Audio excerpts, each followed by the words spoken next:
राय मोहम्मद के साथियों, आओ एक बात पर राजी हो जाएं। एक साल तुम हमारे बतों की पूजा करो और अगले साल हम तुम्हारे अल्लाह की इबादत करेंगे।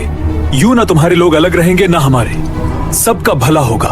हमारा दीन न बिकता है न बढ़ता है हमसे। क्या आप जानते हैं एक बार कुफार मक्का ने नबी पाक सल्लल्लाहु अलैहि वसल्लम को ऐसा समझौता पेश किया जिससे पूरा दीन खतरे में पड़ सकता था, मगर अल्लाह ने सिर्फ एक सूरह नाजिल करके हमेशा के लिए हक और बातिल के दरमियान लकीर खींच दी।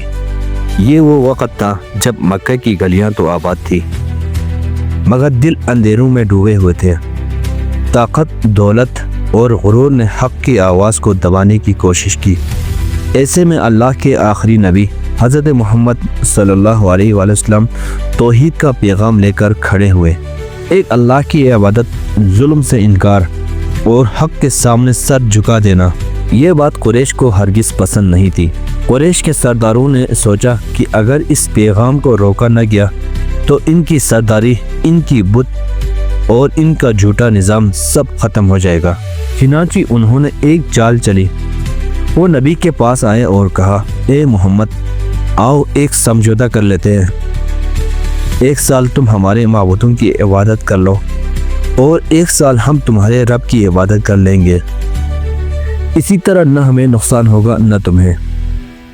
ये बज़ाहिर एक पुरअमन पेशकश थी, मगर हकीकत में ये ईमान पर हमला था, क्योंकि दीन इस्लाम में हक और बातिल के दरमियान कोई समझौता नहीं। या तो अल्लाह की इबादत या फिर इनकार, दरमियानी रास्ता नहीं। इसी लम्हे वही नाजिल हुई और अल्लाह ताला ने एक मुख्तसर मगर ज़िलज़िला खेज़ सूरह नाजिल फरमाई, सूरह काफिरून।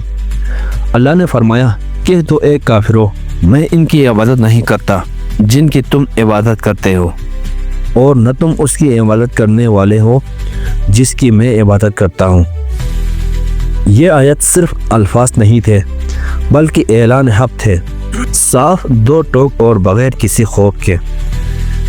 इस सूरह में अल्लाह ने वाज़िह कर दिया कि दीन कोई सौदा नहीं और तौहीद कोई समझौता नहीं।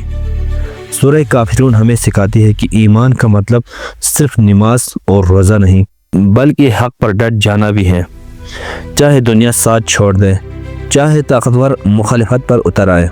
मोमिन का रास्ता नहीं बदलता।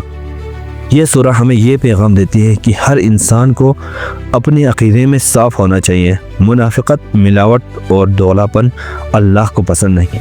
आज के दौर में भी जब दीन पर समझौते की बात की जाती है तो सूरह काफिरून हमें हौसला देती है कि मोमिन का रास्ता सिर्फ एक होता है, अल्लाह का रास्ता। इस ऑडियो में आप जानेंगे कि सूरह काफिरून का असल पस मंज़र, कुफ़ार की ख़तरनाक पेशकश, अल्लाह का दो टोक जवाब। आज के मुसलमानों के लिए अहम सबक, सूरह काफिरून पारा नंबर 30। अगर आप कुरान की गहरी हकीकतें और ईमान को मजबूत करने वाला मवाद देखना चाहते हैं तो चैनल को सब्सक्राइब करें और वीडियो को शेयर करें।